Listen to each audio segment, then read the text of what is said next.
like people to call your attention on that policy document that again is attached to the agenda. Call your attention to number 3, which addresses that the public comment should be limited to those items which fall within the purview of the school committee.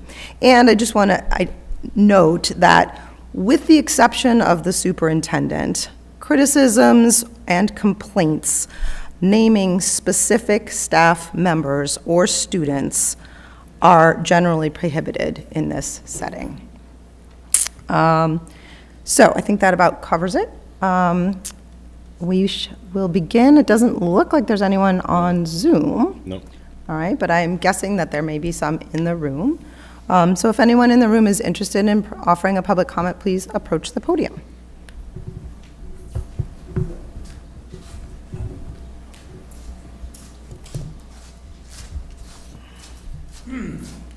Hi. Hello, my name's Greg Britton, B-R-I-T-T-O-N. You need an address, or is that good? No, that's fine. Okay, great. First of all, thank you for providing a forum, an opportunity to speak today. I think gatherings like this are really important because local institutions which we place our trust in should reflect the very best intentions and values of the community. Our schools sit at the very center of the community's trust. We entrust them with what is most precious to us, which are our children, and the understanding that they will create an environment reflecting our highest hopes for how our children will learn, grow, and be treated. As a 10-year resident of Wenham, I have felt very positive about our schools. As I thought about why, I settled on 3 elements that I love about our school system. 1, teachers with commitment to community. We have a core group of teachers who are rooted in this community, who trick or treat with their kids on our streets, who attend Little League games, and who entrust their own kids to our school system. I think 2 is teachers who demonstrate extraordinary care for students, every student. From that strong community connection comes a deeper investment and care in our children. It is paying it forward in the very best sense, whereby a ripple of generosity might impact their own kids down the road who are also in the school system.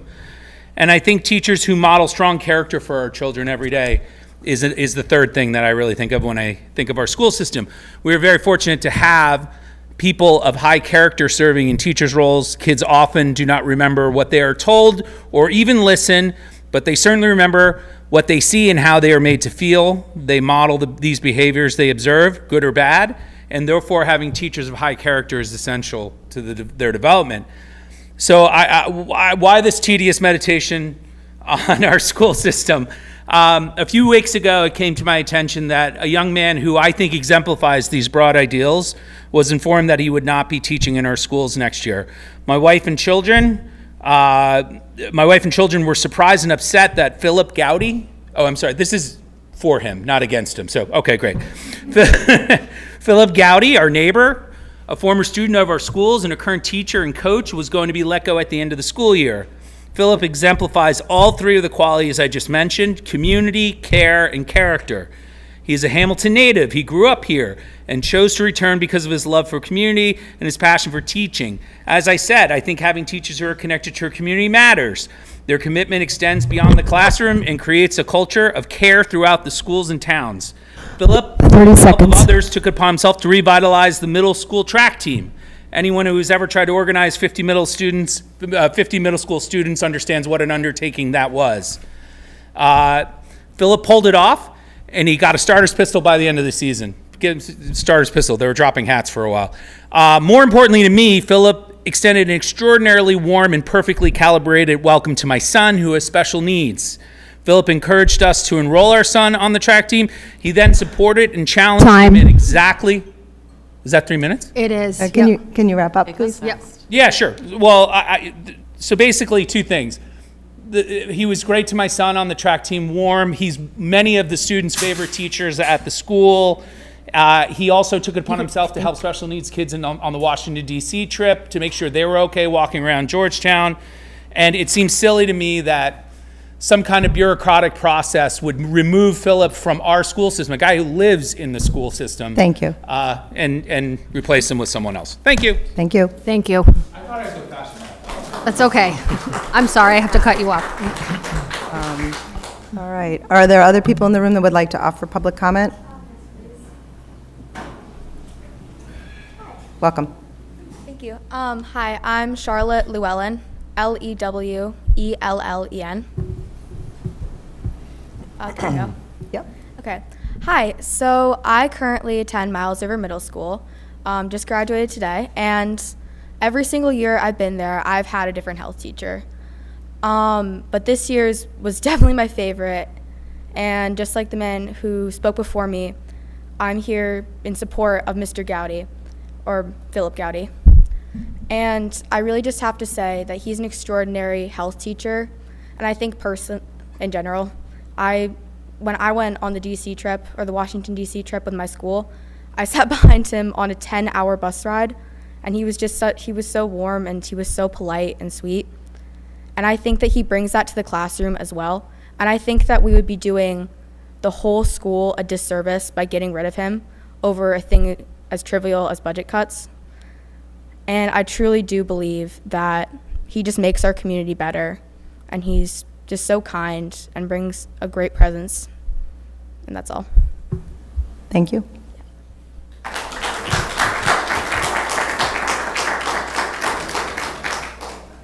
Somebody undo? No. Nope. Are there other public comments? Yep. Step right up. Hi, my name is Ginger Jones, Jones. So, like my friend over there, I also attend Miles River Middle School. I just graduated today as well. But I just want to take a moment, like the past two speakers, to talk about our health teacher, Mr. Gowdy. Sorry. Because he really has made a difference in our lives. Sorry. Because every day I come to school and he just makes our day a little bit brighter. Because sometimes things get hard and our assignments can get really stressful, but I always know that I can find a friendly face in the hallway that I can look to, and he's always there to support us, and he's so encouraging. And he also just really shows up for his students. I know that he has attended many sports games on behalf of his students to show up and support them, as well as like running our entire middle school track team. And I know that 8th grade health can be an interesting topic and like kind of uncomfortable for kids to talk about and learn about, but he made everybody feel super comfortable in my class, and made sure that everybody felt supported and welcome and able to ask maybe some uncomfortable questions and learn something that's like very important. But he also found a way to make it very fun, and I know that that he just made my school year a much brighter experience. And I know that my middle school experience, we've had a different health teacher every year, and like Charlotte said, this has definitely been my favorite year, not only because he's just a really great person overall, but he just made the subject we were learning about just seem more interesting, and he really had a great job of engaging his students. And I think that, again, it would be a really unfortunate situation if somebody who really made kids look forward to coming to school every day wouldn't be there next year to support us, because it's really important when students have teachers that they really care about and help them learn. So I think that it would be really important if we could keep him on the team. Thank you. Thank you.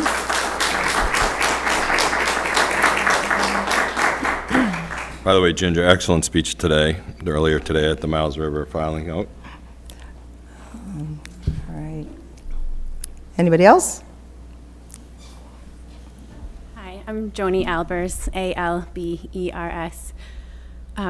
I wasn't planning on speaking about this today, but I would love to just honor the fact that we have students here with us. It's an unusual sight. You don't see this very often at a school committee unless you have a teacher everyone truly cares about, and Philip Gowdy is that. He was, yes, a track coach, but he was so much more than that. I think you could name a club.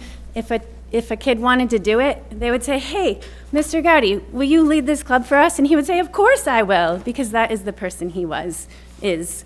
And I'm just gonna go a little on my speech here, but as parents, we trust that when our children leave our house for school every morning, they're on their way to a place where adults are people they can trust and feel good about, and Philip Gowdy is that person. I can't imagine health class without him. As you said, health is such a touchy subject, and he is the person that makes them feel safe. And I'm not sure anyone else can do what he did in that health class. So I would like to ask you, I understand there's laws, I understand there's budgets, all of that, but I hope hearing from us tonight will make the school committee and the administration look for any possible way to keep Philip in our district, because this loss is immense, and I'm begging you. I am also the coach with him in cross country and track, and if I lose him, I also don't know what I'll do. So he impacts everyone every day, and again, I don't think health class can possibly be the same without him there. So, thank you. Thank you.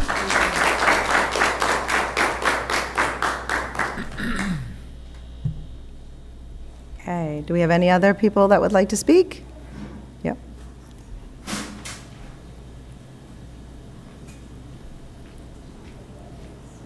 Did you see my daughter's face? She's thinking, oh, God, what is she going to say? Welcome. I am Paula Pike, P-I-K-E.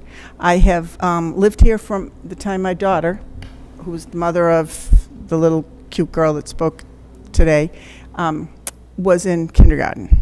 I taught as a speech pathologist for 28 years in Peabody, and then I became a special ed director for vocational schools when I had 2 kids in college at the same time. So I am fortunate in that I was a mom of children that went here and now grandchildren that go here, and I also worked in the district, and I was an administrator. So what I want to tell you is that when you have, as an administrator, I sit here and I think, wow, I chose to live in this town because of what it was. One of my favorite things was that when I found out that you let your teachers bring their children here, and I thought, well, that's commitment. When you're going to allow that to happen, those teachers want to be here. And this little guy, this coach, I had the experience the other day to be with him. He asked me to hold a javelin because a mother was coming from track to pick it up, and he was going to sit there. It was just hot as heck out the day of the dance, and he was going to do it anyway. And I thought, you know what, I know who this woman is. I'll hold it for her. Just a committed, lovely boy, and the more I hear about him, the more I think, wow, this is not a teacher you want to, as an administrator, that you want to leave on the curb, because he will not come back. And they're hard to get. Really good teachers, they're hard to get. And I feel if there was some way that you could make this work, if you can't hear the genuine love for this man coming from these kids, that's on you. But as a fellow administrator, I want to say, if I could find that money, I would find it. That's all I have to say. Thank you very much for the opportunity. Thank you.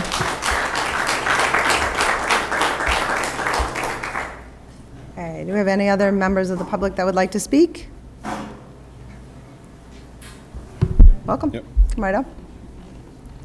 If you could just start off with your name and please spell your last name so that we get it right. My name is Erin Deegan, 43 Margaret Road in Hamilton.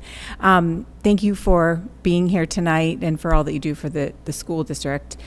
I am a mother of 2 children in the middle school and a child in the elementary school.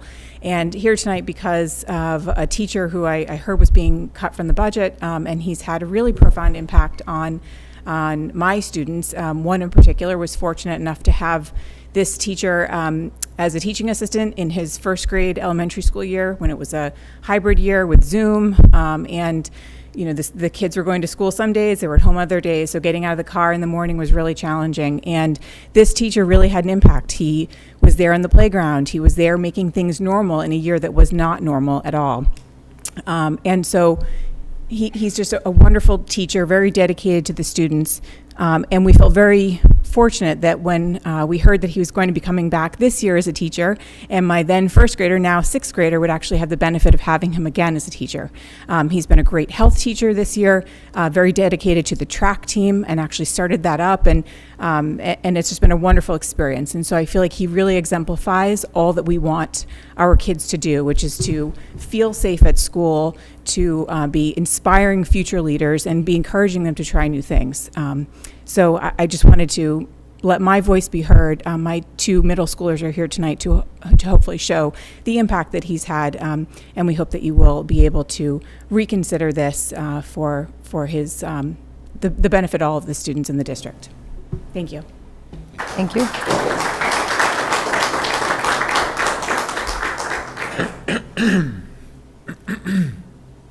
Okay. Still no one online? Okay. Anybody else? Okay. So at this, and it doesn't look like there's anyone on Zoom. Nope. Nope. So at this point, we'll close the Zoom and we'll close the public comment portion of the meeting. Thank you all for using your time to share some your views with us. It's helpful. Thank you. So to the agenda, so we kind of have done things in a little bit of a mixed up order, but I think we're on number 6, so superintendent's report. To you, Eric. Thank you. With the permission of the committee, I just want to move one item up from new business. I left it down there accidentally. I want to take this moment to recognize our retiring staff members, if that's okay. Absolutely. Sure. Okay. Each year, we have a small number of retirees, and the way our school years overlap, sometimes they, in how the MTRS, the teacher's retirement system works, is they have to leave partway through the school year. So it triggers some interesting moves. So I have a list here that I want to recognize the people here that have retired, either in the fall of that will retire in the fall of 25-26 school year or at the end of the year. Wendy Lincoln, teacher at the Winthrop School, 16 years of service. Wendy Mason, ESP at the Miles River School, 19 years of service. Janet Soares, teacher at the Miles River, 11 years of service. Gina Putnam, teacher at the Bucher, 18 years of service. Kelly Keegan, ESP at the Winthrop, 24 years of service. Lisa Heights, admin assistant at the high school, my former admin assistant, 26 years. Susan Newth, food service worker who ran the Winthrop Kitchen, 26 years. Nancy Perkis, OT specialist teacher, district-wide. She worked in all the schools, 21 years. And then at the end of this year, we also have another group, Deborah Lanigan, who's the counselor at Winthrop School, 7 years. Denise Haladena, ESP at the Bucher School, 25 years. Kathy Kerrigan, our data specialist, district-wide. She's been here 25 years. And then Deb Capozzi, Vinnie's accounts payable person, 25 years, and she works for the district. So I want to thank all of the people who've retired this year for their commitment and service to our students and to our district. Always amazing to see the longevity of people who are working and who are committed to our system. So thank you. One other thing, superintendent's report. I will be sending out the new graduation requirements that was released on Tuesday afternoon by the state. They pushed it out. They were trying to push it out before school starts. There are some pretty big impacts for some school districts. I think for us it'll be minimal, but it does include several requirement changes, including all students meeting Mass Core, which our kids generally meet Mass Core, which is 4 years of English, 4 years of math, 3 years of science, 3 years of social studies, a number of electives. So our kids won't have an issue there. The state is, however, over the next couple of years, developing end-of-course assessments district-wide that will eventually replace the MCAS. So we don't know what that looks like. They don't know what it looks like. They said there was more guidance to come when they did the webinar this week. But it looks like, I'll just use an example, if a child's in Algebra 2 or Algebra 1, they would take an end-of-course assessment that is developed and scored by the state. They underscored that very heavily in order to meet graduation requirements. That we're not sure what that looks like. I mean, we know what MCAS has looked like across districts. It's been messy. It'll be interesting to align courses across the entire state because we all use slightly different curricula. So we're not quite sure what that's going to look like. So more to come. There's also a requirement for all families to opt in or opt out of the FAFSA, which is a financial aid form for college. It's a push by the state to try to get more kids into college, but also aid for college. FAFSA is an aid vehicle for some families, so that the state is really making a push to get people to get on board with filling out a FAFSA form or filling out they call it MAFSA, which is the same thing. It's a statewide form.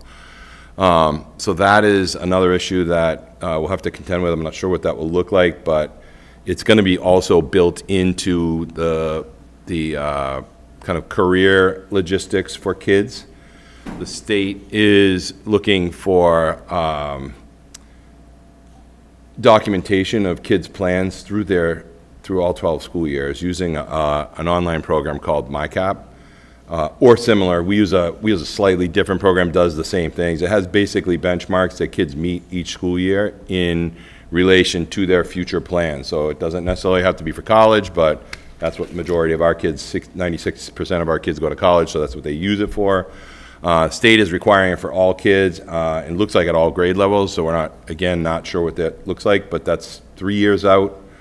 So these are things that we'll have to shift some of our planning that we've already done to meet the expectations of the state's new system. But again, it kicks in over the next 5 years. From 2026 to 2031, there are different variables. The first one will be the 9th grade, the current 8th graders who just filed out today into 9th grade will be responsible to meet the expectations of MassCore. Not a problem in our district, so we're not concerned about that. We are, however, concerned about what that looks like moving forward for the end of course assessment. So I just wanted to put that out there. There's a 108-page document they released yesterday morning. I have started to read through it. It is about a lot of the work that was done along the way. There has been some pushback from the principals group, the superintendent's group, the teachers union, specifically about money. A lot of the things that we'd have to put in place are going to cost some money, so it's going to impact the budget. We don't know what testing will cost or any of the adjustments we'll have to make, the trainings that will have to occur. There is a commitment by the state, according to the webinar I attended, that there'll be $500,000 of funding available starting this summer to support this move.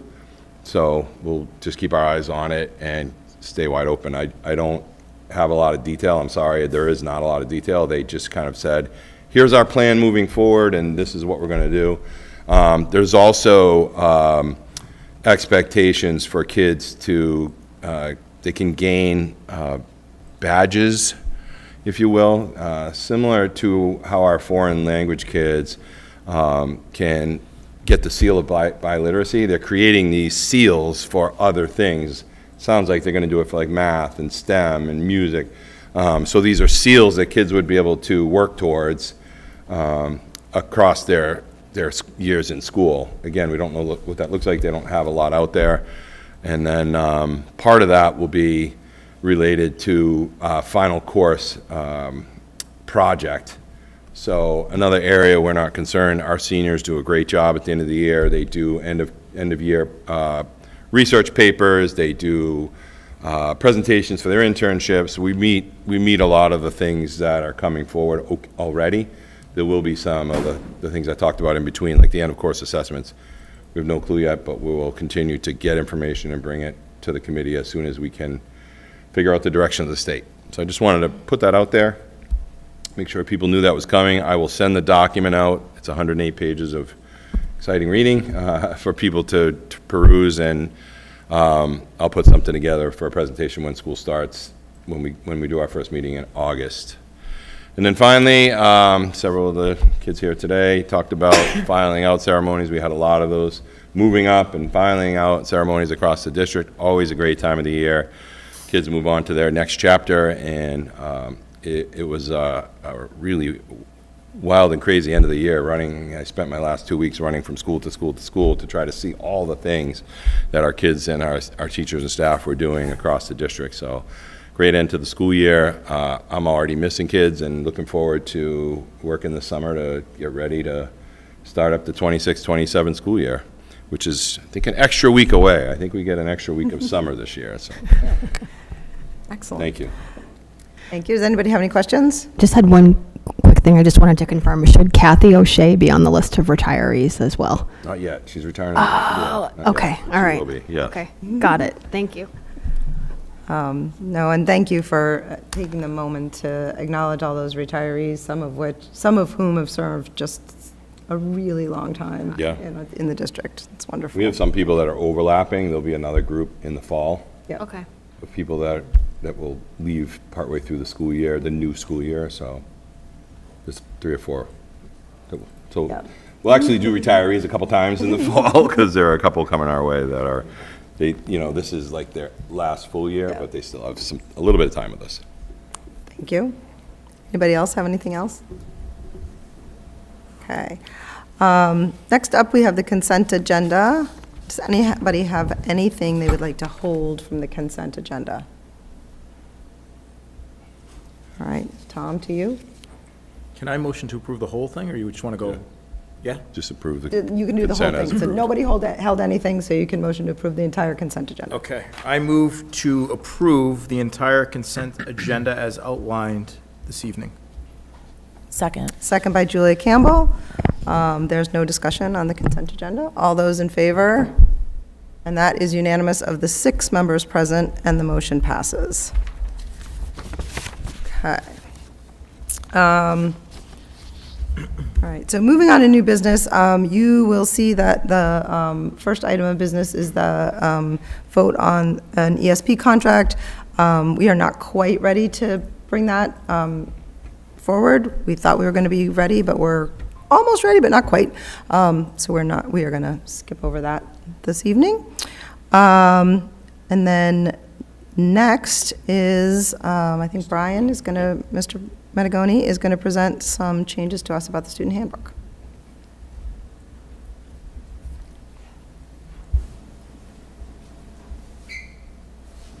You want this one up? Yeah, Yeah. Oh, I did it. Go the lights turn on. Somebody moved. That was me. Thank you. Aerobics break to turn the lights You got to back keep on. moving over. Yep. Okay. All right, good evening, everyone. I can tell it's the end of the school year because I'm here to present the student handbook updates for next year. As in years past, I provided a summary of the changes in addition to what I hope were the red line changes in the actual proposed student handbook for next year.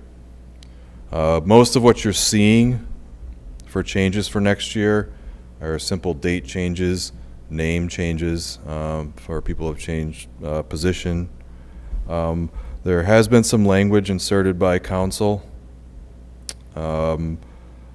because they did review the student handbook prior to me giving it to the committee tonight, and I've outlined in there specifically what they've added.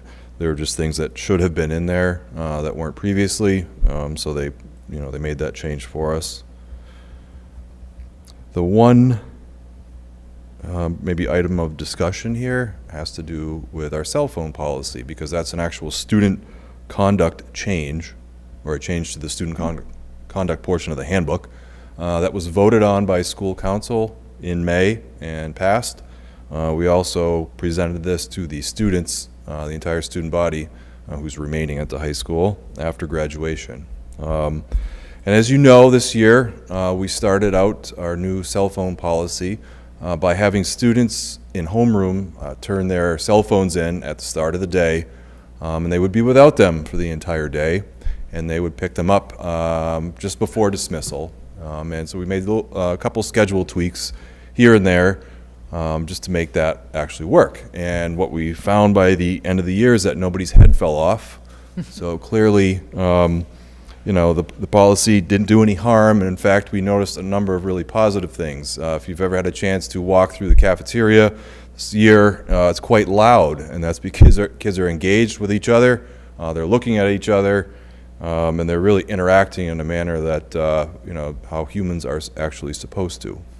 Other thing that I noticed as I walked through classrooms, that kids are less distracted than they were before because they just didn't have cell phones out. Now, teachers typically were pretty good about making sure cell phones were away, but you know, it wasn't unnoticed in my classroom visits that kids would have them, you know, on their lap, kind of hidden, dig in their bag quickly to look at it, you know, for whatever reason. But because this year they were separated physically from their cell phones, that happened a lot less. Also, we noticed that when kids are walking through the hallway, they're not staring at their phone and running into each other, which, believe it or not, actually happens. So those are some of the observations from this year. You know, in terms of, you know, some of the concerns that were voiced prior to us starting this, the communication issue didn't really seem to be anything. In other words, if there was a schedule change, like to practice or games, that was managed somehow. I mean, kids still have access to devices, be it iPads, Chromebooks, or laptops, and they're still able to message through that. Trying to get kids better at checking email, they're just not quite there. I think if I emailed the whole student body, come down and pick up $50 right now, I probably would go home with that $50. That'd be pretty safe. So they have gotten a little bit better at checking their email just because that's the device they have. But what we did notice this year is there may have been some students who kind of chose to work around the rules a little bit. In other words, keep access to phones, or it was set up in a manner that really allowed that to happen. Okay. One thing that we had set up for this current school year was we gave students who drove to school the option to keep it in their cars. Okay, so if a kid would come into school, didn't have a phone during homeroom, oh, it's in my car. Okay, you know, we did have parents fill out a form to say that that's indeed what was happening. But what we found is that from time to time that form may not have been filled out by a parent because it was online, but just in the rhythm of the school day, a kid might say that to a teacher. They don't have a chance to check that updated list, and we're just sort of, you know, okay, I guess it's in the car. But there have been times where kids said that and they were found later on during the day with their cell phone on them. The other thing that we had offered was a senior privilege. After first quarter, if nothing crazy happened, we allowed the seniors to keep their cell phones in their backpacks. And that seemed to be okay for a while, but then I was kind of regularly picking off seniors in the hallway with their cell phones or seeing these strange rectangles in pockets. And that's not really how that was supposed to work. I just think the temptation of giving them the option of I'm going to keep it in my car or I'm going to keep it in my bag just invites problems when the goal was to separate kids from their cell phones so that they're engaged with each other, they're engaged in class. So we met over the course of the school year. We reconvened our cell phone team to look at things. We were also thinking about the pending law in terms of kids being separated from cell phones during the school day and, you know, how we're going to make that work and keeping in mind what our experience on the ground is. So where we landed, and you can see it in the update, is that everybody at the start of the school day will turn their cell phone in. Not, I'm going to keep it in the car, not after 9 weeks I'm a senior, I'm going to hold on to it. Everybody will bring their cell phone in every single day. Now, there is an exemption for kids who need to carry their cell phones for health reasons, things like that, so we're notified of that. We're also giving parents the opportunity to say, my kid will keep their phone at home. And that will be a paper form that hopefully slows the process down a little bit and just forces more of a conversation at home. But otherwise, you know, kids are expected to put the phones in the homeroom and come pick it up at the end of the day. If kids become I think, forgetters of their cell phone, we have a series of consequences to deal with that. Because my guess is, you bring your bag to school, you bring your device to school, you bring your cell phone to school. I doubt you're just forgetting that. Everybody has one. If kids don't have one, they can do the opt-out form, which their parents would sign. And you could see what the disciplinary consequences are for doing some unscrupulous things with phones, like maybe having a burner phone and things like that, because that has happened this year, not surprisingly. But I think overall this has been a really positive change for the school. Like I said, everybody survived the year, and the feedback from the kids is it's really not anything after a while. And now that we've lived it for a year, I think it's just going to be how we do business. And we're seeking to tighten it up a little bit, but also make it one of the things that we all do this together. Not, we've got this group of kids that do this and this group of kids that do that. It's we're all doing this together. And it's just going to make it easier operationally. And that's really the only student conduct change in the student handbook. My only problem with the new policy was in possession during the school day, that you couldn't mirror a phone to another device during the school day. Apple does that automatically. Like, if you have an Apple account and you have a MacBook and an iPad and an iPhone, Yeah. it automatically mirrors it. There's not like an option, as far as I know, to turn that off. Yeah, but they shouldn't have that sitting up there during class. And Agreed. you also have to be, But that's I believe, not within what it range. says. We have to be within range, a certain range of it for it to work too. I mean, that's been our experience so far anyways. So, they just should not be doing that during class. Like, it's pretty simple. We'll just explain it to them. There's no Then can mirroring. we change that sentence to not having it out during class instead of mirroring? Because the mirroring happens automatically. I would put it as not accessing mirrored devices during class, Not since mirroring. that sounds more like what you actually want to do.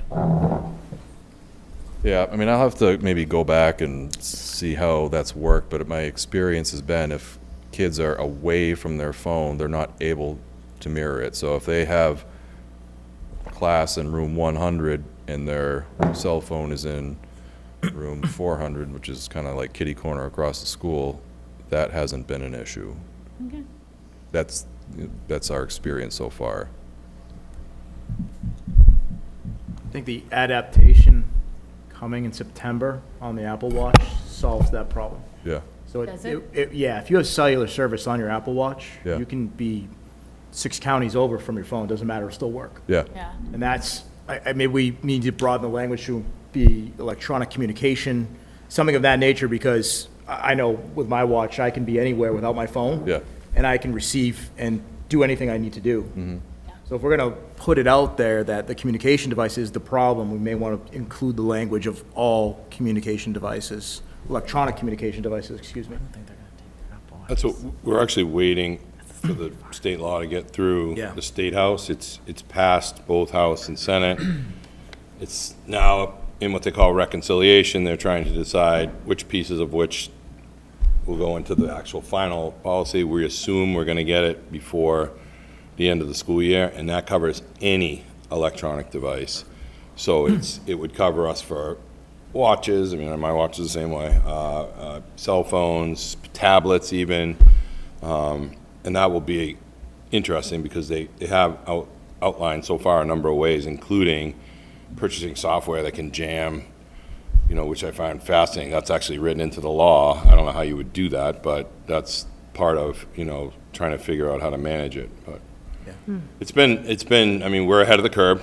We've been ahead of the curve with doing this and taking the steps. And I think, I forget how many people are on Brian's committee. There's a committee at the high school that talks about it several times a year. They review it, go back, talk to kids, talk to staff, made the changes. I think that they're trying hard to keep up with it. It's going to be harder and harder, like you said, as the technology changes and advances. VR and all that will make it, even more difficult for schools to manage. The Meta blue light glasses alone, just. There's a will, there's a way. Yeah, yeah.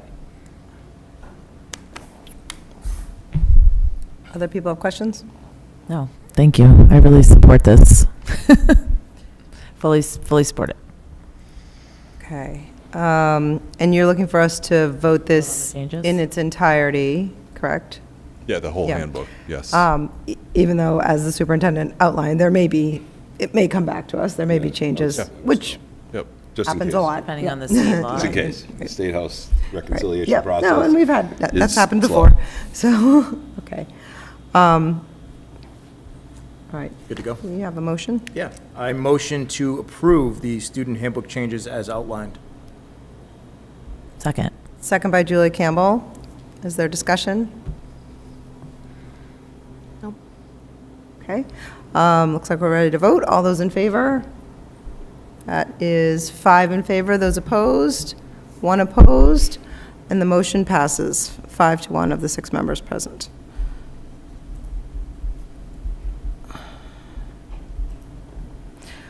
Okay.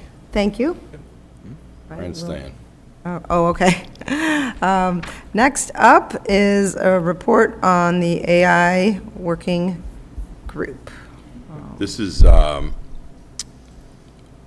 of the products of the district goal that we set last summer to begin to explore artificial intelligence, to develop some guidelines. It's Brian and Linda, who's way in the back, took on this first attempt. It has been a fascinating ride trying to figure it all out and trying to make sense of all that's happening. The full goal will be extended into next year because the initial goal had developing these guidelines and then also doing some pilots. We just could not get to the pilot part, which is why you're seeing this in the last meeting here. They were just trying to get the guideline piece in place, and there's still more tweaking that has to be done. There's still more opportunity for discussion. And then I know that there are individual grade level guidelines that will be developed, I think through the summer, right, Brian, if I remember correctly? We'll start drafting them over the summer. Yeah, okay. So we'll hand it over to Brian to present it. This is our first shot at it. Okay, so we were asked to develop AI guidelines for the district. Now, this is not district policy because the group that was convened is not the school committee. It was a group of educators and a couple of high school students who helped to put this together. We had representation from all levels for educators, and like I said, 2 high school students. A total of 14 individuals were on this AI group. We had 6 meetings from March through May, roughly every other week. And like I said, the goal was to establish guidelines for AI use in the district. Now, what do these guidelines actually help us accomplish? They describe what AI is. They provide a vision for ethical use of AI.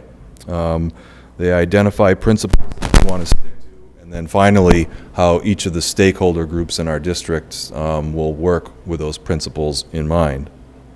Like I said, this is not policy. That would be set by a school committee.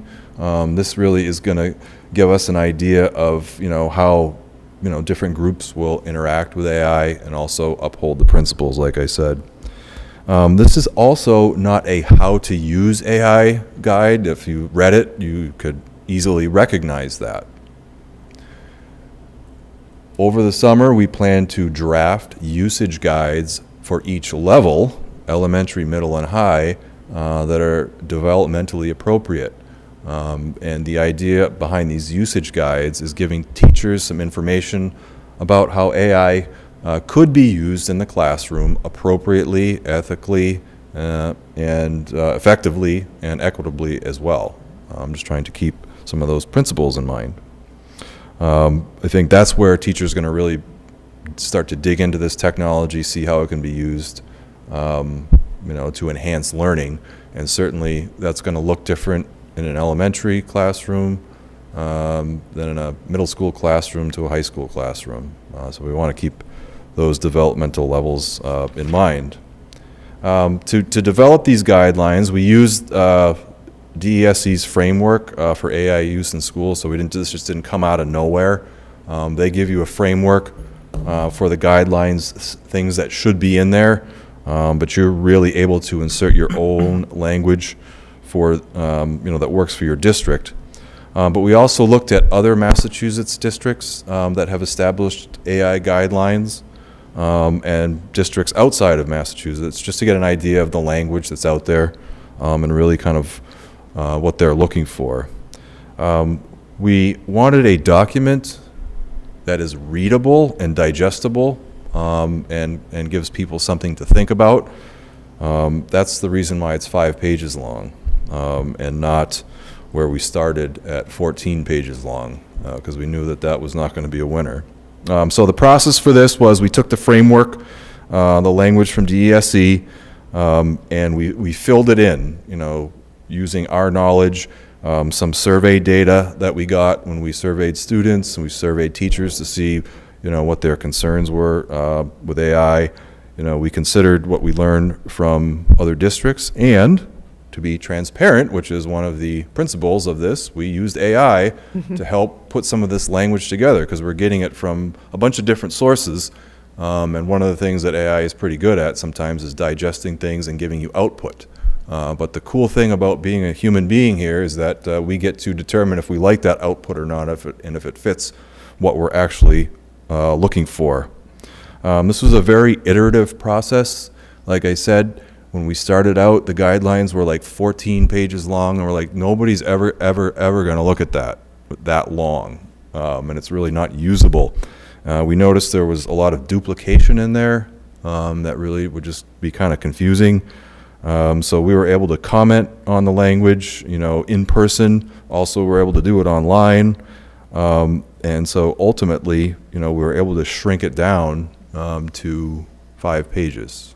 We really tried for 4 like crazy, but it was just getting too wonky, I guess. In our reading of it, we were really mindful of, yes, we did use AI to help us draft it a little bit, but ultimately, we had 2 or 3 human beings looking over the language and making sure it just doesn't sound, like AI produced all of this, because sometimes that's what you get for output.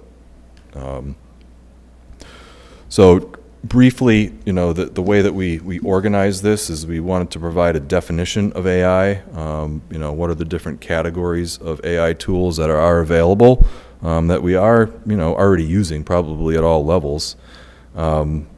Just to make sure that the community understands, like, this is what it looks like in school. But we were also mindful of saying what AI is not. Okay, we're not looking to replace teachers with this. That is absolutely not at all what we're looking to do, or to diminish the relationships that drive deep learning. We know that AI is not perfect at all. It gives you garbage sometimes, and so you need to be careful with that. And AI does reflect bias, so you have to be mindful of that. We've also tried to align this work with the district's strategic plan moving forward, for where technology is part of that strategic plan, but doing this in a responsible manner. We also wanted to be mindful to include a statement about the portrait of a learner, because we try to keep coming back to that over and over again. That's the why of what we're doing in school, and what we want all of our students to be able to do. And we don't want AI use to short circuit any of the skills, such as critical thinking, communication, and adapting and persevering. If a kid has a hard assignment in school, we do not want them to turn to AI to do the work for them, because you are not then developing those skills that I had just outlined. And then the guiding principles really are, I've maybe described them almost as sort of behaviors, how we would want people to act around artificial intelligence. You can see the principles are teaching and learning, transparency, privacy and safety, equity, accountability, and literacy. Those are the principles around AI use. And then I think, perhaps most importantly is that we identify stakeholders in this, so that way every person can understand this is what I'm supposed to do with AI, and we have it at all of the different levels, district level, school leader level, so building principals, curriculum leaders, educators, teachers in the classroom, and finally students. Students do play an important role, or not finally, students do play an important role in this because, they're ultimately the ones that are going to be using AI to further their learning at some point appropriately. So they need to understand, what are the expectations of them. And then families at home, because we do ask kids to do things outside of school. And so we need that partnership with families to ensure that kids are doing things correctly, that they understand some of the tools that they have, that parents understand the tools that kids are using. Because I think that home and school connection is just going to reinforce the principles that I already outlined. The world that we're in, kids are using AI all the time outside of school. Kids are using it in school. They're using it effectively at times. They're using it appropriately at times, and they're using it inappropriately at times. But also, as our students move beyond high school, they certainly will be using that in any post-secondary setting, and in professional careers. It's there. And I think that we do have a responsibility to show kids what these tools are, what they can do, what they can't do, and what they should not do as well. Because this is about preparing them for the future, but still bring it back to the portrait of a learner. Are we using these tools in a way that furthers students' attainment and internalization of those competencies? So that's where we're at right now. With this summer, our work is going to involve drafting usage guidelines with these principles and roles and responsibilities in mind. How might an elementary school teacher use AI in the classroom? How might a middle school teacher use it in the classroom, and a high school teacher? But I think it's also going to be important to have parallel guides for students. It's pretty helpful to, I think, show students, teachers are going to tell you there's a stop sign here. Do not use artificial intelligence tools on this work. And then there might be a full go at the other end where, like, this is an assignment, a task where you're going to really need to dig into AI to help you get this done. And that the role of the teacher there is going to really be to guide the students on how to use that. So that's where we're at, and we hope to use those guidelines then, once we've had a chance to have teachers, or the usage guides, once we've had, or teachers have had a chance to look at those, think about it, get some professional development around the use of AI, then run the pilots next year, collect some data on that, and see if we need to tweak any of the usage guides, but also perhaps some of these guidelines as well, based on our experience. I think on top of that, there are a number of support mechanisms that we'll probably find that will drop in because of our strategic plan. There's a fairly sizable chunk of the strategic plan moving forward that's related to AI, and really helping our staff to understand it. We have, just like any other technology, you have the early adopters and you have the people that are like, no way. So we've got to find that middle ground with our staff as we start to move forward with these guidelines to say, okay, these are the rails, and see how that grows and goes. There's a lot of data out there that relates to AI, but now, bring in the banning of electronic devices in schools, but now we're trying to manage AI, so there's going to be a lot of competing factors that will drive this and change it. So I think this is like the first step forward. The usage guides will be the second step forward, and the work that we'll need to do over the next few years, especially with helping people to understand how it works, because what we're finding right now, and I sent you all an email about this a couple weeks ago, the companies that work with our data use AI fairly religiously, and unfortunately in some cases we have proven it wrong already. So it's also part of our job to keep alert and understand how these things are being used across the spectrum of our school district, and we continue to do that and continue to be vigilant and talk about it. We have kind of experts at every level. Linda works down at the elementary. we have people at the middle and high school, and then several of our principals are also involved in kind of working this forward. And it is a learn as you go. I mean, every time I read the news at 5:30 in the morning, it's like, this new technology just came out today. So it's getting scary, and schools have never, ever been able to keep up with the change in technology. You just can't. So our goal is going to be to try to make sure there are some guidelines in place, keep it safe, teach kids kind of the what's and hows, and also helping our staff to understand and use it appropriately. And, you know, as Brian said, while also maintaining opportunities for deeper learning, which is ultimately why we do what we do. Anyone? Can I just, Can we maybe start with if people have questions first, and then we can offer thoughts and discussion. Did you have a question? I have one. You said you used AI to help write. What language model did we use? We were using Gemini generally, because that's our district supported platform, because it's part of Google. Yep. Did we use anything else at all? No. Yeah. Yeah. We stay within the Google platform because Google offers free educational umbrella to schools, so it's kind of safer, Sure. if you will. There are a lot more mechanisms in play to protect kids and staff. I have comments after, no more Yeah, questions. so does anybody else have just a question? Jen? Now that you're moving on to policy, are you looking to develop a general AI policy that applies to all three types of artificial intelligence, or are you going to consider each one differently? Because they are quite different, right? Yeah. I don't have a problem with this, with somebody using AI to finish an email, but I don't want them using it to write an essay. Yeah. So I just think of doing it as a blanket policy might cause confusion. Yeah, so I think the nice thing is I'm not the school committee, so I was I going don't to have say, to I write the think policy. policy falls to us.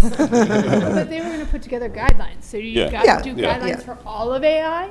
Or do you do guidelines for predictive AI, generative AI? Determine if we want. Yeah, we can determine that. Yeah. And I think you're going to have to separate it because of the dramatically different.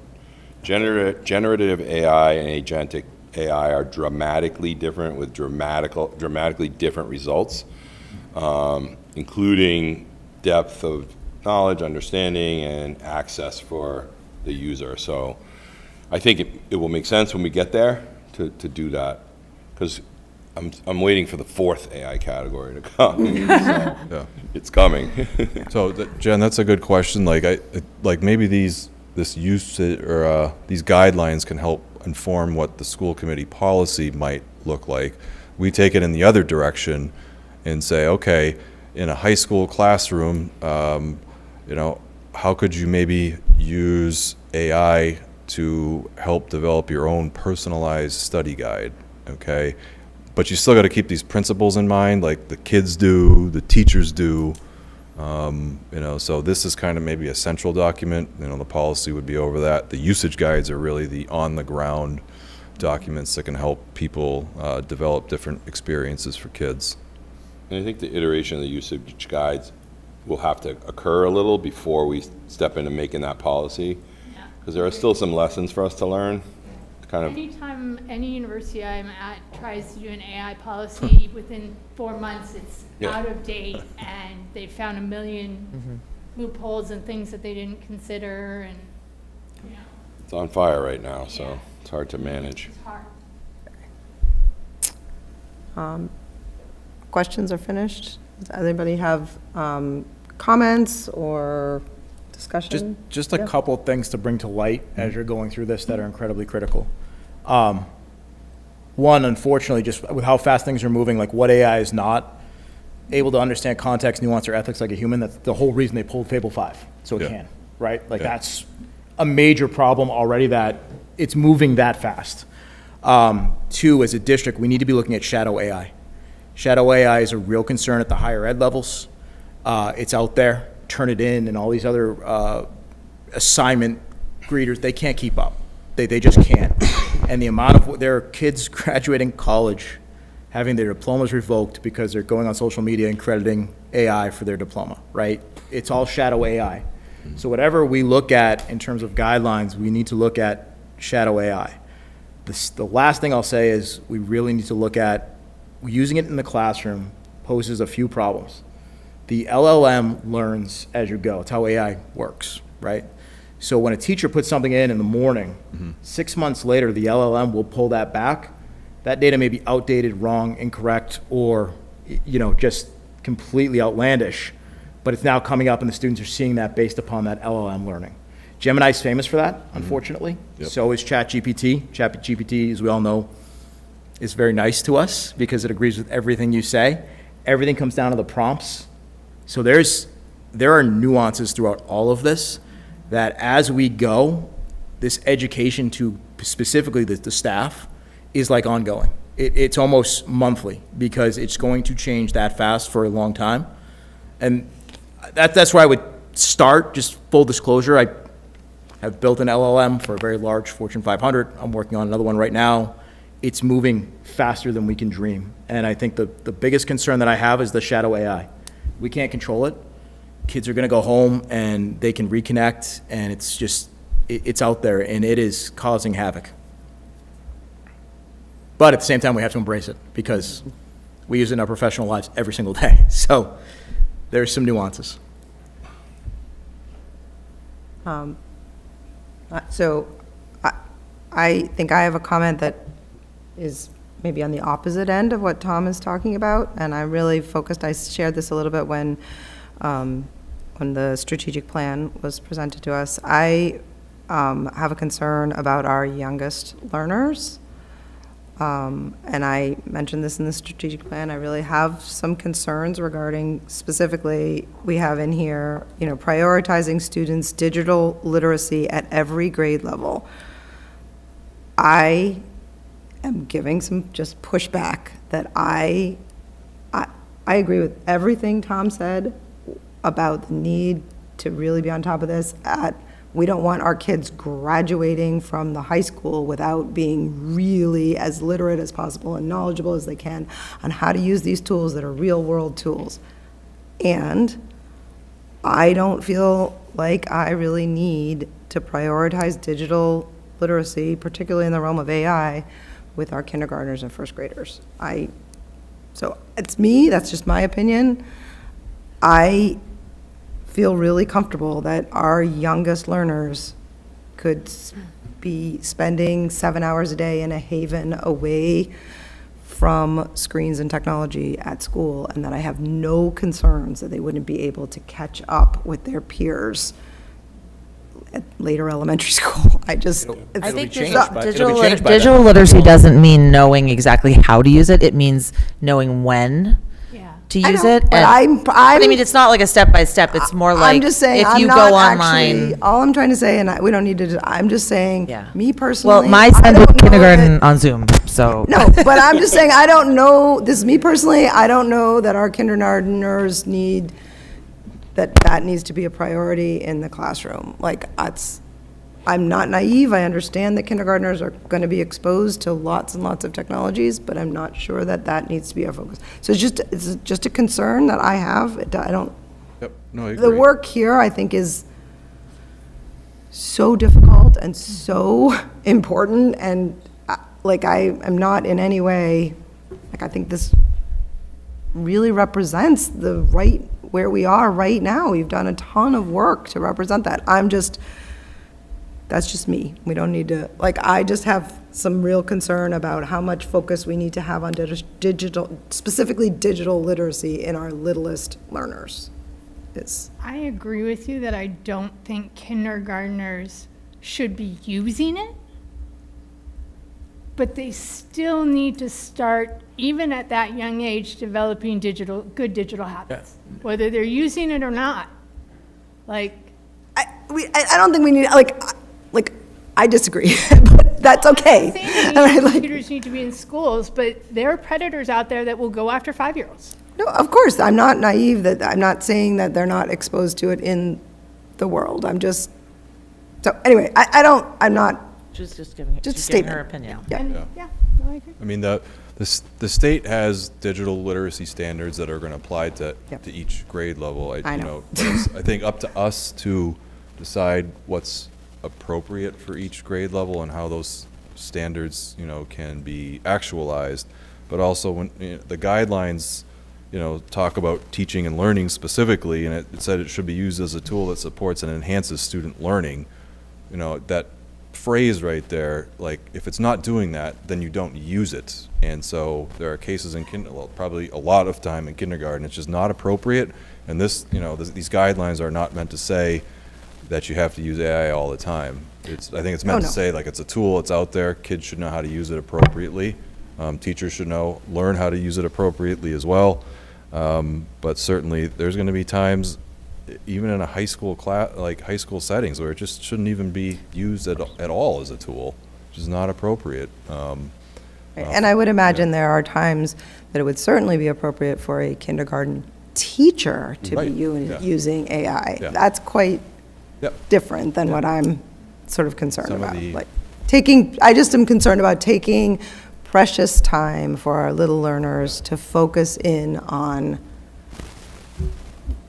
sort of, I understand there's real world things. I'm just saying, I think we have an opportunity not to spend a lot of time in our littlest learners on screens or talking about screens or learning about.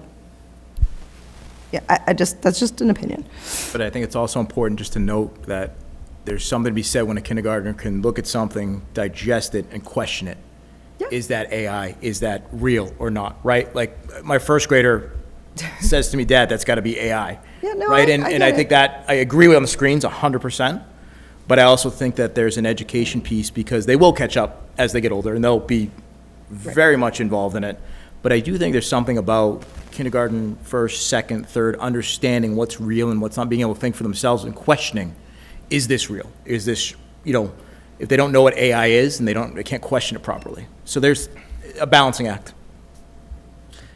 But what's the district's purview on this?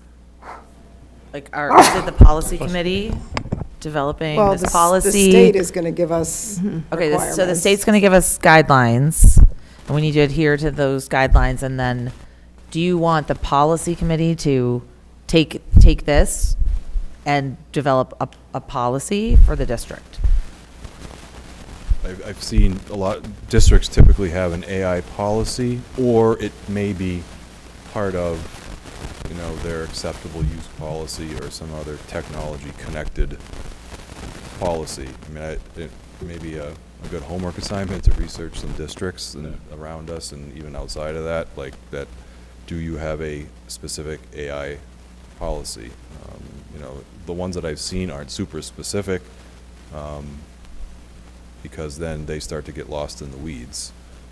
Well, or to Jen's point, they're outdated as soon Right. as you as soon Yeah, as the policy should also say this is going to be updated or looked at every 5 minutes. Part of the process towards the policy is like, this is step one, let's get the guidelines in place, let's do the pilots, and then use the data from those pilots to then hone in on it. And I almost feel like we're going to revisit this thing every 6 months because it's moving so quickly, but I think if we take those steps, we'll be able to put a policy in place. I didn't check MASC to see if they actually have a draft out there yet. I'm not sure, but I know they've been helpful in developing that as well. So we're not alone. The districts all around us are wrestling with this in different ways. So I think at some point, we'll all have to kind of come together to say, okay, what makes sense in public schools, and I think we'll need more help and guidance from the state. The guidance is currently limited to that document that the committee used, which gives us a good outline, but it's not enough. We need more depth to that, so I think you'll see that come from the state as well. They are working towards addressing a number of concerns that have come from superintendents and teachers groups and things like that, so. I just had a question. Interesting process. Can I clarify the timing of the usage policies that you mentioned? I think you mentioned that there would be, or like usage guidelines for each sort of school or grade level. And do you mind just revisiting that again for me of what that would be and when the thinking is of starting to draft some of those and implement them? Yeah. So over the summer, Okay. we would draft some of those, I guess, level-specific usage guides, and they're going to be drafts, so they're not going to necessarily tell every single kind of classroom teacher exactly what to do. Yep. But the idea would be to bring those to the opening professional development days as a way to start to gather feedback from teachers. But I think we'll also be having some professional development specific to AI use in schools. Okay. So that'll kind of push that a little bit further.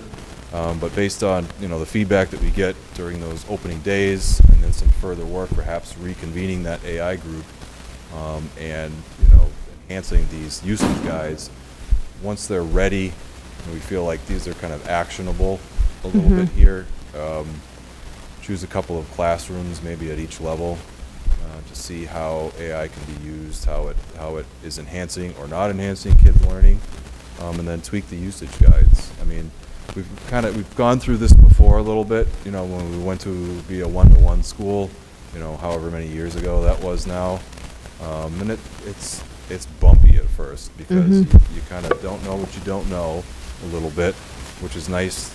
It's nice to go back to these principles. It's nice to go back to these stakeholder groups, so everybody knows what their responsibilities are. But yeah, it's probably going to be a little bit bumpy at first. But I think that's a good thing for kids to experience because that's kind of how the world is. Right. You don't know the answers all the time, and you got to navigate that. I mean, in a very soft way, I feel like this happened when the internet entered Oh, yeah. education. And so I guess I'll be really And curious to calculators, see. if we go back far enough. I'll be curious to see how the usage guidelines sort of Yeah. function in the wild, Right. because I think that's what will make a lot of this very tactical and real, because I really liked what the committee came up with in the guiding principles in that first section for teaching and learning that says that this isn't supposed to be a shortcut that replaces thinking, struggle, and growth. Because I think that's, for me, kind of the crux of the issue. It's like that sometimes school isn't always supposed to be easy. You're supposed to be challenged a little bit and continually improving. And I even feel like in my own work, like I'm constantly trying to become a better writer. And like AI makes me a faster writer, but I'm not necessarily always sure it's better, So sometimes that's okay, but sometimes it's not. So, yeah. So anyway, that's the end of my comment. Sorry. Yeah. Thank you. I just want to say, I just sent you an email. I've actually had a colleague of mine, Lance Eaton, who was at the University of Massachusetts in Boston, who's actually been putting together an AI syllabus repository since 2023. And really, it's like 170 different professors putting together how they coordinate AI usage in there. So I just think it would be probably a valuable resource for you as we look through this, how other institutions of higher learning are actually doing it. So like I said, I literally just sent it out. Okay. Anybody else have anything else? Thank you for that Just want work. to thank the Yes. committee. This was a lot of work. Yeah. A lot of work. Great start. I also just wanted to say 5 pages, we cleared the room. If it was 14 pages. Right. But yeah, thanks for having me here tonight to present this. It was nice to have a pretty in-depth conversation about learning, even though it's the end of the year. It's nice to engage in that kind of dialogue because this is why we're open for business, and so it's kind of cool to look to the edge of where we're at here and what we're going to do in the future. So thank you. Thank you. Thank you. Brian. Thanks, Brian. Thank you, Brian. Thank you, Linda. Okay, so if you're following along here, next, we've already done item D, recognizing the retiring staff, and so next up is a report on the district goals. To you, Eric. Dana, I probably missed this at the beginning of the meeting. Are we at all breaking into executive? We are going to have an executive Yeah. session meeting at the end instead of at the beginning. That was, Yes, you did miss that, yes. I'm sure you covered it. Yes, yes. I explained, we had thought we might be able to vote on the ESP contract, and so we put that at the beginning, but we weren't quite able to. We're just dotting i's and crossing t's, but we weren't quite ready. So we're going to just have the discussion at the end. There wasn't the urgency to have it at the beginning. Ready? Yes, go ahead. Okay, thank you. As you know, each end of the school year, we put together a district goals report that's based on the goals that we set way back when. And, we had if you remember, our workshop for school committee last year when we were out in the hallway prioritizing goals and getting our ideas in order and trying to make sure that we set some solid goals for the school year. This report is the kind of final iteration, if you will, done by the leadership team related to the goals. I won't spend a lot of time on the first goal because Brian just went through it, but it's all about the AI policy and pilot initiative. Again, there are pieces of that will extend into, it'll be part of a goal for next year that's related to the strategic plan as well, so you'll see that come back around. MTSS implementation, we continue on year 5 in really trying to strengthen our framework and learn from what we do and make adjustments and kind of live and grow the framework. We had a number of wins with writing and literacy. We had a really strong focus on writing this year because our teachers really came up with the reality that there was not enough writing built into CKLA. So a lot of work done in the area of writing. And again, some of our data highlights that are related, and kids are exiting grade 1 with stronger foundational T-coding skills than they ever have in the past. The chart that's in the report, I think, is pretty fascinating when you look at it from the segmentation. The left side of the chart, that blue, is the beginning of the year for kids in 2021. That's their assessment level. And then when you go to the right side of those 5 bars, this one right here, where I can right there make my pointer a little bit larger, right off the bat, we're seeing higher scores right in the beginning. Same things reflected in the third group of 5 on the right side, the light blue, a little bit lower as a whole. And then by the end of 2025, those scores were dramatically higher than even anything that we had done the previous 3 years. I mean, all of a sudden we got this big bump. So the things that we have been working on, the interventions that have been put in place are working and showing some promise. Same in mathematics. We're looking at math screeners K-5.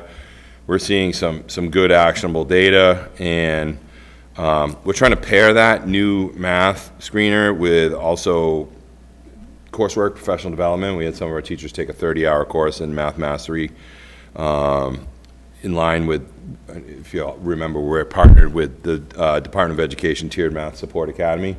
So we get a lot of assistance from the state. They connect us with third-party individuals to help us to grow and kind of fine-tune our MTSS process. Middle school, as you remember, is slightly behind the elementary level. The elementary had about a 2-year jump on the middle school. Really starting to show some good increases. Again, students performing in math are students in iReady Math are performing at or above grade level. That number increased by 23%, the number of kids performing at grade level.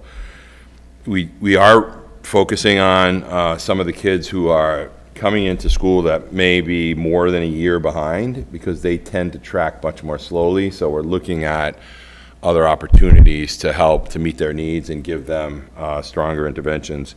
There's an IE block at the middle school that's really used as an intervention block, and the flexibility of that gives the middle school people the opportunity to move kids around as needed to the right locations.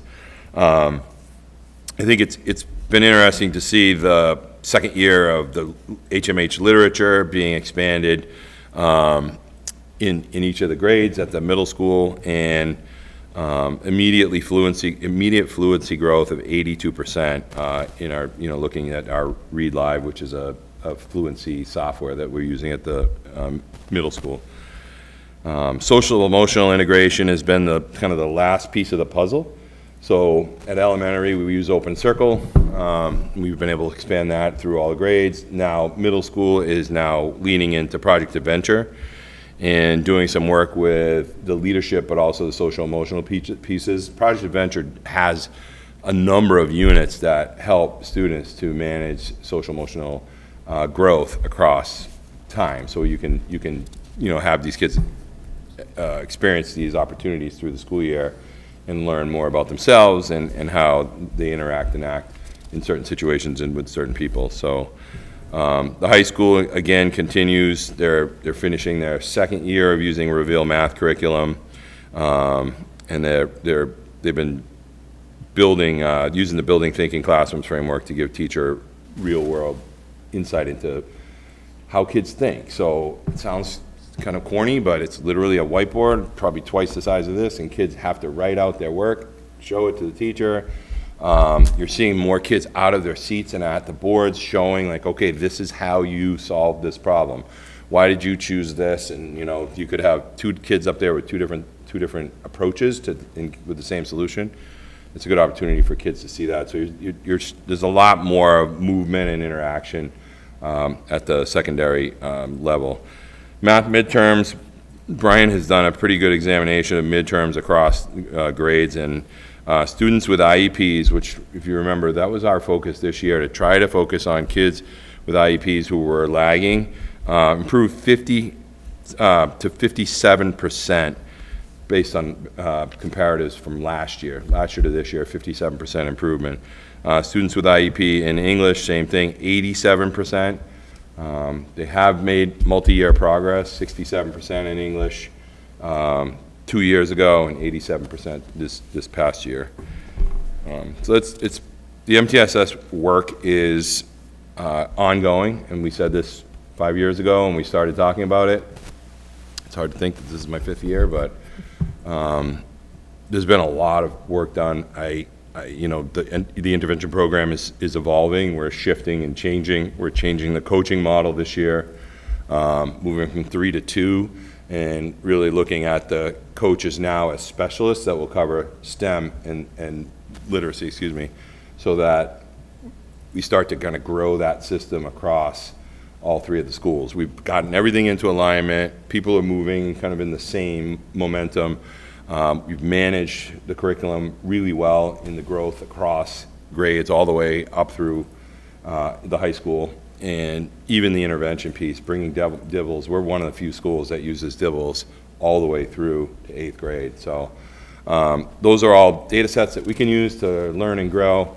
Teachers are using data in meetings. They're having data meetings. They're run by principals, run by coaches, and they talk about it. They talk about group data, individual data, and try to see how kids grow or not grow. We do have some areas that we're going to refocus on next year to try to figure out what's happening and what are some of the things that we might be missing. So there's constant work for that whole group of educators, and we have a really sizable group that's dedicated, people doing interventions, people doing specific pull in, push out, more surgical, like taking kids out at just the right time, and we have teachers that are going into classrooms now, teachers that are starting to support staff that's starting to understand CKLA. As we've learned through the ESP contract process, we need to do more of that work to help our ESPs and our support people understand how those curricula work in conjunction with what's happening in the classroom. So there's lots more to go, and we'll continue to grow this, but Jen Clifford and her crew continue to stay connected to the Department of Education. The science people, as you heard, got the grant earlier from the middle school, so we're doing all the right things to move forward. We tend to be leaders in curriculum adoption and curriculum integration in MTSS. Schools come to us to see what we're doing, specifically at our elementary level. So those are all good signs that we're moving in the right direction. So looking at that goal, I think everybody understands it's going to continue on, just kind of the next metamorphosis, if you will. School start time, we went through school start time through the committee, presented it here. We still have a lot of work to do at the committee level. Last meeting, you received a stack of data. And some of the information that's come about we'll bring together at the workshop in August, and during that workshop, we'll dig in to the data, get some ideas, and then have some discussions about what we should do next. So that's really, the committee did a great job. It was a lot of work there, a lot of detailed, a lot of passion in that group. So it was fun to work with. And then state-of-the-art schools, we continue to try to address our facility demands. We had to pivot that elementary school project that we were leaning into.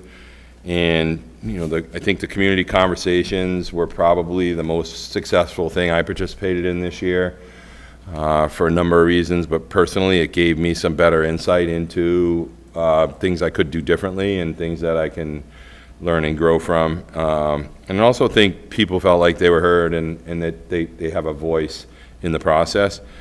The job now will be to continue to do that and support that and keep people involved. You'll see in the next couple of weeks there'll be a flyer that will go out that'll outline the RFP that we reviewed a couple weeks ago. So that will be a separate community-wide survey to see, okay, where do people sit? And then as special meetings come up, we will take advantage of that to try and get funding and lean into where people feel comfortable. So. High school roof replacement, they're actually dropping equipment and materials starting on Monday. So you will see a lot of activity up there Monday during the day. It is messy because there's 129,000 square feet of roofing and siding and fascia and soffit replacements. All that stuff will be on site in various locations. We will close off some of the site to use only because we just don't want people get in the way. There's a lot of work to try to be done before school starts. This project will go into the school year, probably into October. The final deadline is late October to get the sign-offs that we need. MSBA statements of interest, as you know, we did submit those as we planned. 3 were submitted. And then really trying to outline the work that we did. Part of what you'll see on August 18th is a report of the reports, if you will. I just curiosity-wise went back and started reading from the original superintendents. This is what I've heard in the first 6 months I've been here. If you remember that report, these are the things that are important. Taking that and then taking the 5 years worth of reports and just going back through them and trying to see the work that's been done, it's incredible.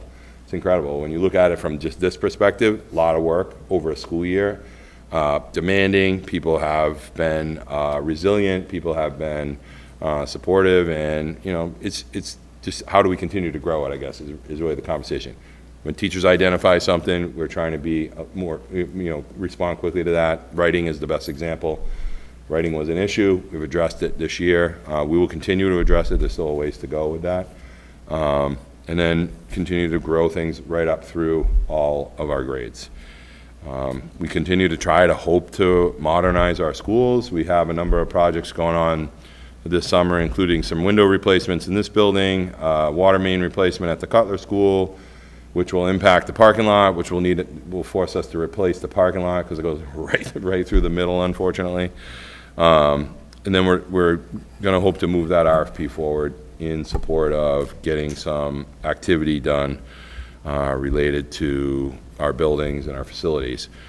Some of the new people on the Hamilton FinCom have reached out to us, are very interested in our process, our capital process that we installed 2 years ago, and trying to work with them. We have a liaison who comes to our meetings, and we work through the process with a liaison from each of the communities. FinCom is now trying to look at a further out, like what's the next 5 years look like, what's the next 10 years look like. So we're trying to get all 3 entities on the same page for that, because capital costs are, in a word, magnanimous, if you will, because not only school side, all the towns are looking at some really big projects that are coming at us. And we'll continue to look for ways to be efficient. We'll continue to look for ways to gain funds like MSBA or other grants. As you may remember, the HVAC unit on the roof at the high school was not set to be replaced, but we were able to get a grant for more than two-thirds of the cost of the unit, and the roofing company is gonna put it, they're taking off the old one, getting rid of it, and putting the new one on for us as part of that project. So trying to be more efficient so that we're not reopening up new, brand new roofs and cutting holes and things like that. So there's a lot going on. There's still so much more to do. If you read give the HW News a shout out today, the heat in the building is incredible. They wrote a really good article, I think, about how do you deal with that? How do you manage that in New England schools, which many of them have not been built with air conditioning or air anything.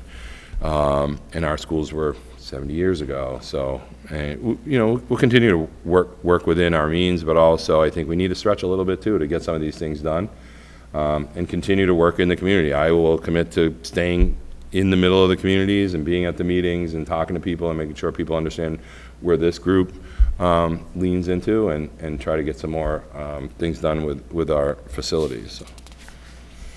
And that's it in a nutshell. All right, people have questions? All right, Eric? Thank you. Thank you for all that hard work. Yeah, I want to thank the leadership team. They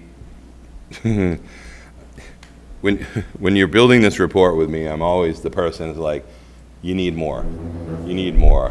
We often forget in our roles, because of all of this kind of up and down across the school year, you forget, like, okay, we did set a goal at the beginning of the school year, and I had principals literally write an elevator speech. You're going to write an elevator speech that you're going to use with your staff, why we're doing the things we're doing. And it was focused on trying to continually improve some of the scores in the subgroups like special education, ELS, and low income.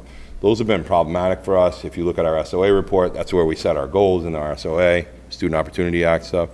And they kind of, we prod them, and, they're probably happy this is done, but there is a lot of work behind the scenes that our principals are doing, a lot of work behind the scenes that our intervention people are doing, a lot of work. Jen Clifford is nonstop trying to figure out different ways to make sure that teachers have what they need. She's building professional development to try to meet the goals that we haven't even set yet, including AI and those other things. So there are there's so many things going that we often forget to stop and smell the roses, and this report gives our leadership team an opportunity to kind of say, oh yeah, we did do a lot of work this year. So. You did. Jen, did you have a question? I was just wondering if you guys were planning on expanding the high school program to trig, because you stop at geometry or algebra 2. Just flat trig? Pre-calc. Oh, yeah, so we do pre-calc.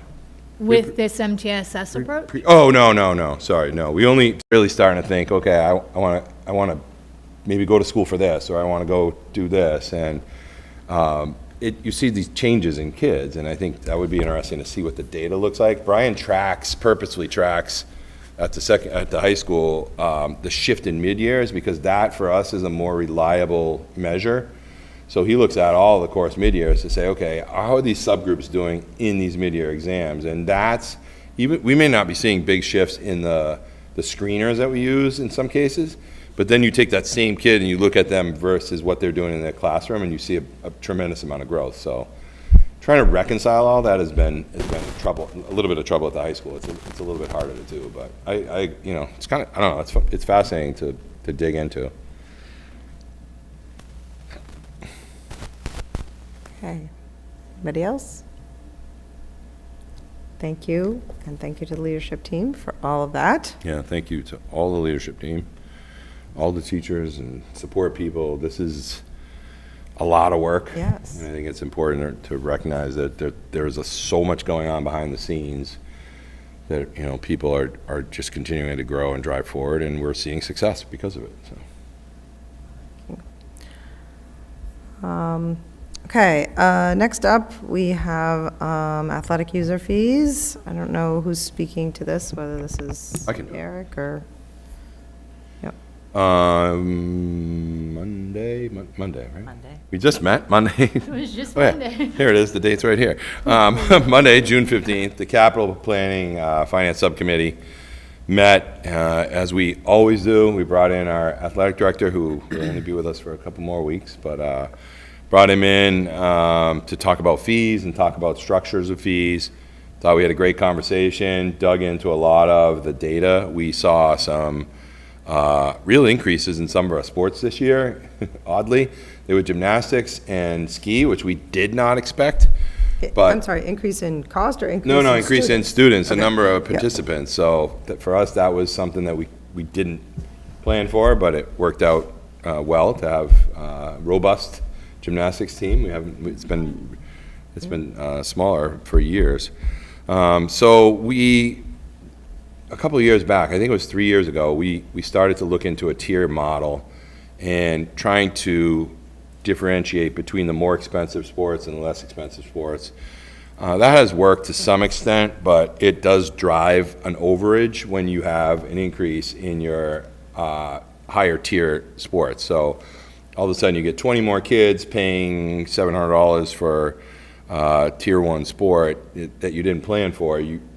That's a lot of money. You're starting to look at 15 grand more than you needed. So we wanted to try to figure out a way to balance that. The committee talked a lot about what that would look like. We did some number crunching, and we decided in that committee that the two scenarios to look at was keeping 2 tiers, increasing all the fees, or moving to a single user fee. And the single user fee actually drops the fee below the lowest fee that we had this current year. So the subcommittee discussed and ultimately chose to go with a single fee of $575. And again, we review this annually, so this is specifically for the 26-27 school year. Well, the 575 also incorporates, so when Craig was doing planning for the year, he was estimating 10% less Yeah. students, and so we would get 10% more than we expected, and so we would get a lot more money, like 90 students extra money. So instead of doing 10%, we also want him, or want whoever the next athletic director is, to do 5%. Just plan for In that terms of 5%. budgeting. So we But in still terms have of, a. are you talking about in terms of creating the estimated Yeah. budget? So we have a cushion, we still have that 5% cushion, but we don't have, a huge amount of extra fees that students paid into the system that they didn't have to Yeah. at the end of the Yeah. year. And the numbers continue to be in the 70% range of kids participating in sports. We had 653 duplicated users, so there were, I think, 28 3-sport athletes, there were a number of 2-sport athletes, so that's encouraging. We're seeing that number continue to rise each year. We had a number of kids come back from private schools who are athletes as well, and we believe part of that is the fields of driving some of that increase in participation. So we think this makes sense to do a single fee. And again, we'll review it back in next May, June again and see what that looks like. We feel like we'll be able to meet the 50%-ish. It's 50% this year, right? Yeah. 55. 55. 45 for the students. 45 for the students. So we feel like we'll be able to meet that percentage of cost that's needed by using the 575. That's great. Yep. And, right. So we need a motion. Yep. I motion to vote to approve the athletic user fees for 2026, 2027. Second. Seconded by Jen Carr. Anybody have any further discussion? Okay, looks like we're ready to vote. All those in favor? That is unanimous of the 6 members present, and the motion passes. Thank you for your work on that, all of you. Okay. Next up, I don't think we have anything Nothing in from finance. finance and operations. Any? No? Okay. Committee reports. Capital Finance? I think we've talked about everything. We've done it? already. Okay. do you have, are you going to have a scheduled meeting over the summer or not? No, we were going to shoot for coming back and scheduling a new meeting at the retreat. Okay, great. Policy, Amy is not here. I know she's, we do need, I think, to have a policy Yeah. meeting, so. Had some difficulty getting everybody together. Yes, so yeah, She tries. I will get back to Amy and hopefully she'll get us all set up. Negotiations, we will update you in executive session this evening. And I don't think I actually sent anything out to the secretary regarding a secretary report, so we'll just, yeah. It's coming. I'm ready. Yeah. Yeah, it's never ending. I don't know if you have anything to. Nothing. But basically, like, if we could just, maybe over the summer, we'll connect just about reviewing what is actually missing and what's not missing. I think we're in pretty decent. We're in really pretty good shape. good I shape. have We're in good shape. I have the list. Yeah, we're in Yeah, really I think we're good in shape. good shape. We've had Yep. a larger number of Yeah, no, previous I think we're in good. approved in the last couple of meetings. We did a capital, I think, 4 Yep, policies, just So a many. couple more. yeah. Any But- missing minutes are usually me, Yeah, so. but we're caught up, I We didn't think, wanna on say. all those. Yeah. Okay. Ones that are actually members of the school. Yeah, no, I mean, in other words, at some point, we can't go back and recreate something from, whatever, 2015. That's not possible, but, if we can. Okay, I didn't know, Julia, are you going to speak to our inboxes? Was that you or if not? I'm happy to speak to it. I didn't know I if you wasn't and. planning on it. Okay. So typically, Amy would speak to that. I think sorry, my computer decided to sign out right now. Time to go. Time to go, I guess. My computer's done. So this, typically just sort of let people know what we're seeing in our inboxes. I think in general, we heard some of what was in our inboxes at public comment today. We also did hear, which I think happens maybe every year, we hear some, I think they're 8th grade students, right, with The some civics interesting projects, yep. civics questions and projects, and I always enjoy getting those, and one in particular was about the air conditioning, which is conditioning, yeah. great and thoughtful, and so that was that. And I don't know if anybody had anything to add. Normally, like I said, Amy's on top of that. For the chair's report, I don't have too much to add. I did want to let the committee know that this year, the MASC annual meeting is different. I don't know if anyone else saw that, but the meeting is actually, it's typically on the Cape, but this year, it is actually in Danvers, which might be a real opportunity for some of us, to go. It would be a lot easier to go to just a portion of the meeting. But anyway, so that is November 4th through 6th in Danvers. Again, it typically has been on the Cape. I've been a couple of times, and usually you would go and actually stay for a few days.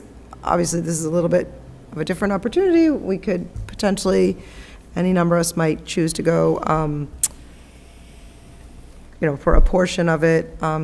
We don't have it yet, but they do put out a whole schedule of events, so you would know what time various speakers or workshops are. And so just put that on your calendar and think about whether that's something you might be able to do, because Danvers is not very far away. So, and it is, I will say, I've found it to be really worthwhile. I've learned a lot. It's a great place to go, and you meet some other people from all over the state that are also on school committees. You can make some good connections. Anybody have any questions about that? The only other thing I just want to let the committee know is we will, I can just send you an email, but we will need to set up one more. This is our last meeting of the year, but we'll need to set up one more. I'm envisioning just a very quick Zoom meeting at some point. I would anticipate that we'll be able to vote on the ESP contract. So I would anticipate that you'll get an email just to say, let's schedule that. Anybody have any questions for me? All right. Anybody have any topics for future meetings? Which isn't, well, I guess with the exception of that potential short one. Yeah? Do the year end if you're talking about the August meeting. I guess in August we'll do that, yeah.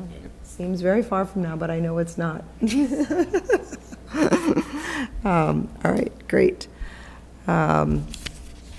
Nobody has anything else? I'm just warning you that I'm going to move into the executive session if nobody has anything else.